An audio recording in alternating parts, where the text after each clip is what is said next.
श्रोते हो नमस्कार. आढावा विधानसभा मतदारसंघांचा या कार्यक्रमात आपलं स्वागत. आजच्या भागात नागपूर ग्रामीणमधील काटोल, सावनेर, हिंगणा आणि उमरेड तसंच नागपूरच्या शेजारी असणाऱ्या वर्धा जिल्ह्यातील वर्धा, सेलू, हिंगणघाट, देवळी, आर्वी या मतदारसंघांबद्दल आपण माहिती जाणून घेणार आहोत.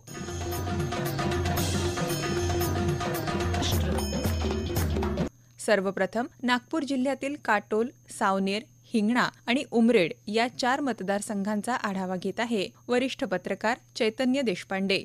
नागपूर ग्रामीणमध्ये असलेल्या 6 विधानसभा मतदारसंघांपैकी सगळ्यात हाय व्होल्टेज लढत जर कुठे होणार असेल तर ती काटोल या ठिकाणी अपेक्षित आहे. कारण की काटोल जो आहे तो माजी गृहमंत्री अनिल देशमुख यांचा पारंपरिक मतदारसंघ मानला जातो आणि अनेकदा अनिल देशमुख तिथनं निवडून आले आहेत. 2019 मध्ये सुद्धा ते तिथून निवडून आले होते आणि तिथून निवडून आल्यानंतर गृहमंत्री झाले. गृहमंत्री झाल्यावर त्यांच्यावरती बरेच आरोप प्रत्यारोप झाले. पदाचा राजीनामा द्यावा लागला, तुरुंगात राहावं लागलं. नंतर मग महाविकास आघाडीचं सरकार कोसळलं, महायुतीचं सरकार आलं, मग अनिल देशमुख तुरुंगातून बाहेर आले. हे सगळा जो हे नाट्यमय घडामोडी सगळ्या घडल्या. त्यानंतर अनिल देशमुख पुन्हा एकदा काटोलमधून उभे राहतात की काय आणि त्यानंतर मग त्यांची निवडणूक किती महत्त्वाची होते आणि कशा पद्धतीने ते जिंकतात किंवा हरतात याची चुरस असतानाच त्यांनी आपली माघार घेतली आणि आपल्या मुलाला म्हणजे सलील देशमुख यांचा उमेदवारी अर्ज दाखल केला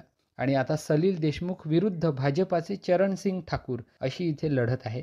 चरणसिंग ठाकूर याआधी सुद्धा अनिल देशमुखांविरुद्ध लढलेले आहेत. आता यंदा ते सलील देशमुखांच्या विरोधात लढतील. आता परिस्थिती बदललेली आहे, त्यामुळे काटोल मतदारसंघात काय होईल हे बघण्याचं सगळ्यांनाच औत्सुक्य लागलेलं आहे. याशिवाय या मतदारसंघातून अनेकदा निवडून आलेले काँग्रेसचे डॉक्टर श्रीकांत जिचकार यांचा मुलगा याज्ञवल्क्य यांनी सुद्धा इथनं अर्ज भरलेला आहे आणि तो अपक्ष म्हणून इथून निवडणूक लढवतो आहे. त्यांच्याबद्दल म्हणजे जिचकारांबद्दलही इथल्या मतदारांमध्ये एक सहानुभूती किंवा एक अटॅचमेंट आहे, ज्यामध्ये याज्ञवल्क्य हा बऱ्यापैकी मतं मिळवून घेऊ शकतो आणि याचा फायदा जो आहे तो भाजपला मिळू शकतो अशी ही एक चर्चा आहे. यानंतर सावनेरची सीट जी आहे, ज्यामध्ये सुनील केदार अनेक वर्षांपासून निवडून येत होते, मात्र सुनील केदारांना आता निवडणूक लढवता येणार नाही आहे कारण की त्यांना शिक्षा झाली आणि 6 वर्ष निवडणूक लढवण्यावर बंदी आली. त्यामुळे त्यांनी आपली पत्नी या मतदारसंघातून उमेदवार म्हणून त्यांना उभं केलेलं आहे आणि त्यांच्या पत्नीच्या विरोधात म्हणजे अनुजा केदार यांच्या विरोधात आशिष देशमुख हे भाजपचे उमेदवार उभे झालेले आहेत. आशिष देशमुख हे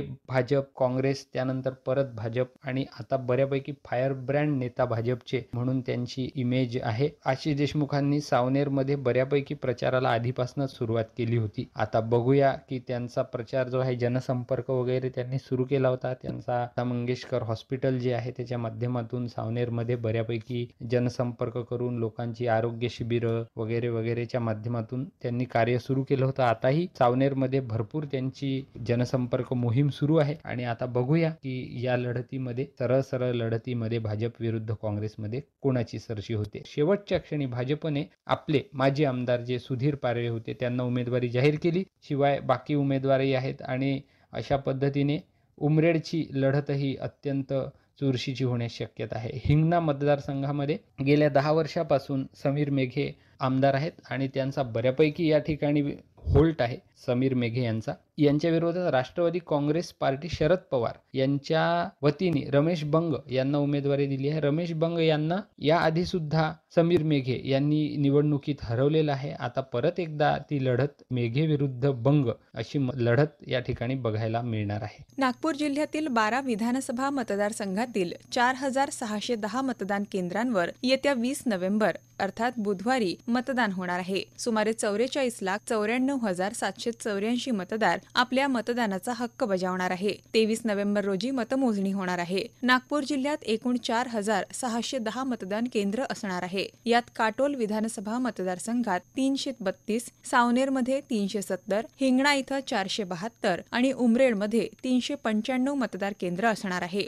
काटोल विधानसभा मतदारसंघात प्रामुख्यानं संत्रा पीक प्रसिद्ध असून या तालुक्यामध्ये सुमारे 2,80,000च्या वर मतदार आहे. काटोल हे तहसील ठिकाण असून या ठिकाणी रेल्वे लाईन आणि मध्य प्रदेशला या तालुक्याची सीमा जोडलेली आहे. 2014 साली या मतदारसंघामधून भारतीय जनता पक्षाचे डॉक्टर आशिष देशमुख हे राष्ट्रवादी काँग्रेस पार्टीचे अनिल देशमुख यांना हरवून आमदार झाले. 2019च्या निवडणुकीत अनिल देशमुख यांनी भाजपच्या चरणसिंग ठाकूर यांना हरवलं. आता 2024 मध्ये अनिल देशमुख यांचे पुत्र सलील देशमुख हे चरणसिंग ठाकूर यांच्या विरुद्ध लढणार आहे. या मतदारसंघात थेट काँग्रेस विरुद्ध भाजप अशी लढत असली तरी काँग्रेसचे याज्ञवल्क्य चिचकार यांची बंडखोरी, त्याचप्रमाणे वंचित बहुजन आघाडीकडून विवेक गायकवाड, महाराष्ट्र नवनिर्माण सेनेकडून सागर दुधाने यांचं देखील आव्हान महायुती आणि महाविकास आघाडीपुढे असणार आहे. काटोल मतदारसंघात एकूण 16 उमेदवार रिंगणात आहे. विदर्भाचा कॅलिफोर्निया म्हणून प्रसिद्ध असलेल्या काटोल सावनेर या संत्रा पीक उत्पादक पट्ट्यामध्ये सावनेर या तालुक्याचा देखील समावेश होतो. आदासा गणेश मंदिर, ताजुद्दीन बाबाचा वाकी दरबार हे या तालुक्यातील प्रसिद्ध असं तीर्थस्थळ आहे. या मतदारसंघाची लोकसंख्या सुमारे 3,21,000च्या वर आहे. सावनेरमध्ये काँग्रेसचे माजी मंत्री सुनील केदार यांच्या पत्नी अनुजा केदार आणि भाजपचे डॉक्टर आशिष देशमुख यांच्यात थेट लढत आहे. अनुजा केदार या आपली पहिलीच निवडणूक लढवत असून भाजपचे आशिष देशमुख हे दुसऱ्यांदा सावनेरमध्ये निवडणुकीच्या रिंगणात उभे आहे. यासोबतच आशिष देशमुख यांचे बंधू अमोल देशमुख सुद्धा अपक्ष म्हणून या निवडणुकीच्या रिंगणात आहे. सुनील केदार यांनी नागपूर ग्रामीणमध्ये आपल्या मेहनतीनं नागपूर जिल्हा परिषदेवर काँग्रेसचा झेंडा फडकावला होता. नुकत्याच पार पडलेल्या लोकसभा निवडणुकीत देखील रामटेक लोकसभा मतदारसंघामध्ये त्यांनी काँग्रेसचे श्याम बर्वे यांना निवडून आणलं होतं. यावर्षी त्यांना आपल्या पत्नींना निवडून आणायचं आवाहन समोर आहे. काटोलप्रमाणे सावनेर मतदारसंघात बहुजन समाज पार्टीतर्फे श्रीमती गौरकर, वंचित बहुजन आघाडीतर्फे अजय सहारे तर महाराष्ट्र नवनिर्माण सेनेचे दौलतराव निखाडे हे सुद्धा रिंगणात असून एकूण 17 उमेदवार हे सावनेर विधानसभा मतदारसंघात आपलं नशीब आजमावणार आहे. भिवापुरी मिरचीसाठी तसंच अंभोरा या 5 नद्यांच्या संगमासाठी प्रसिद्ध असलेल्या नागपूरच्या सीमेलगत उमरेड तालुक्यात सुमारे 3,09,57 मतदार असून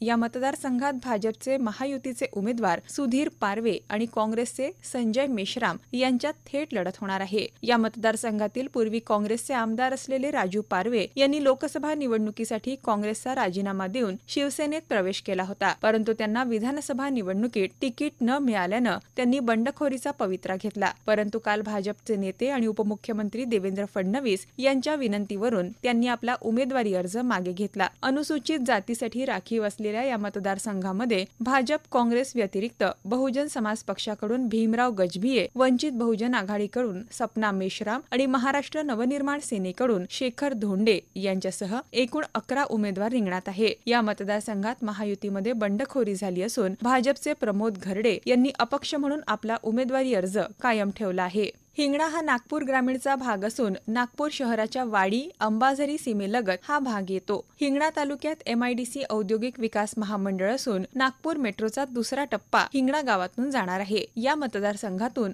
समीर मेघे हे 2014 पासून प्रतिनिधित्व करत आहे. 2014 साली त्यांनी राष्ट्रवादी काँग्रेसचे रमेश बंग तर 2019 साली राष्ट्रवादी काँग्रेस पक्षाचे विजय घोडमारे यांना पराभूत केलं. 2024 ला यावर्षी त्यांच्या समोर आता राष्ट्रवादी काँग्रेस शरदचंद्र पवार पक्षाचे रमेश बंग यांचं आवाहन आहे. या मतदारसंघात मतदार संख्या 4,33,000च्या वर असून एकूण 18 उमेदवार निवडणूक रिंगणात आहे. भाजप आणि राष्ट्रवादी काँग्रेस व्यतिरिक्त या ठिकाणी वंचित बहुजन आघाडीकडून अनिरुद्ध शेवाळे, महाराष्ट्र नवनिर्माण सेनेकडून बिजाराम किनकर हे उमेदवार निवडणूक लढवत आहे. मुंबई पुण्याच्या तुलनेत नागपूर जिल्ह्यात औद्योगिक विकास आणि रोजगाराच्या संधी याबाबत एका मतदारानं आपल्या भावना व्यक्त केल्या आहे.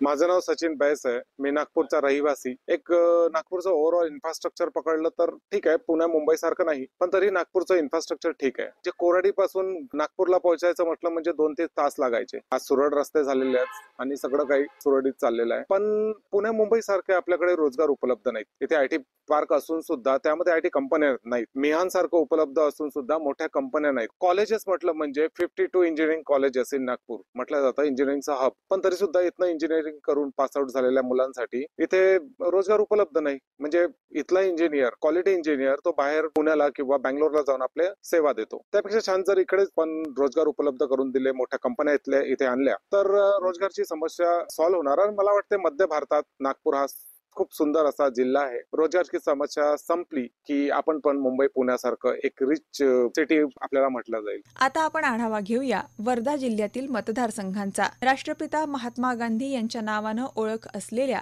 गांधींच्या जिल्ह्यात म्हणजेच वर्धा जिल्ह्यात विधानसभा निवडणुकीचं धुमशान सुरू आहे. वर्धा जिल्ह्यात आर्वी विधानसभा, हिंगणघाट विधानसभा, देवळी विधानसभा आणि वर्धा विधानसभा या 4 मतदारसंघांचा आढावा घेत आहे वरिष्ठ पत्रकार चैतन्य देशपांडे.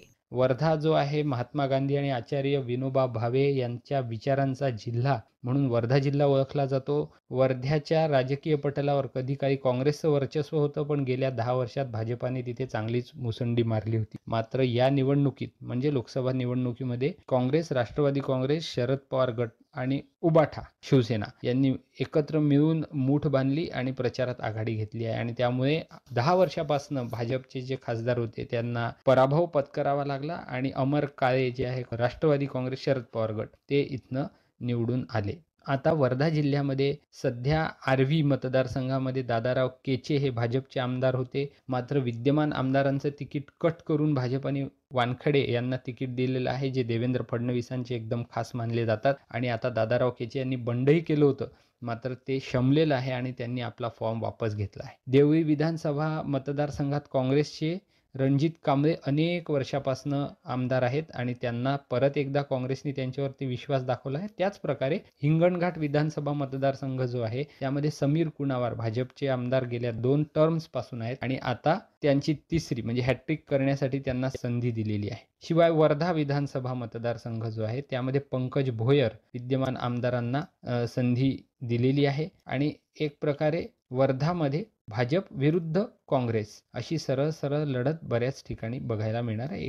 फक्त ज्या ठिकाणावरून अमर काळे हे निवडून येत होते त्यांच्या जागी त्यांच्या पत्नीला त्यांनी तिकीट दिलेली आहे. आणि अशा पद्धतीने वर्धेमध्ये सुद्धा भाजप विरुद्ध काँग्रेस अशी सरळ सरळ लढत बऱ्याच ठिकाणी बघायला मिळत आहे. या 4ही मतदारसंघात 11,28,392 मतदार आहे. यामध्ये 5,69,598 पुरुष मतदार, 5,58,781 महिला मतदार तर 13 इतर मतदारांचा समावेश आहे. यंदाच्या लोकसभा निवडणुकीत झालेल्या चुकांमध्ये प्रशासनानं सुधारणा केली आहे. ज्यांची नावं मतदार यादीत नाही अशी ओरड होती त्यांच्याकरता मतदार यादी अपडेट करण्यात आली आहे. लोकसभेच्या तुलनेत 31,000वर मतदारांची भर पडली असून त्यामध्ये नवमतदारांचाही समावेश आहे. मतदानाची टक्केवारी वाढावी यासाठी वाढत्या मतदारांच्या संख्येनुसार मतदान केंद्र वाढवण्यात आली आहे. 4ही मतदान केंद्रात 1,342 मतदान केंद्र तयार करण्यात आली आहे. या ठिकाणी आवश्यक त्या सोयी सुविधा पुरवल्या जाणार आहे. जिल्ह्यात 8,861 दिव्यांग तर 35,051 ज्येष्ठ मतदार आहे. त्यांना मतदानाचा हक्क बजावता यावा यासाठी दिव्यांग आणि 85 वर्ष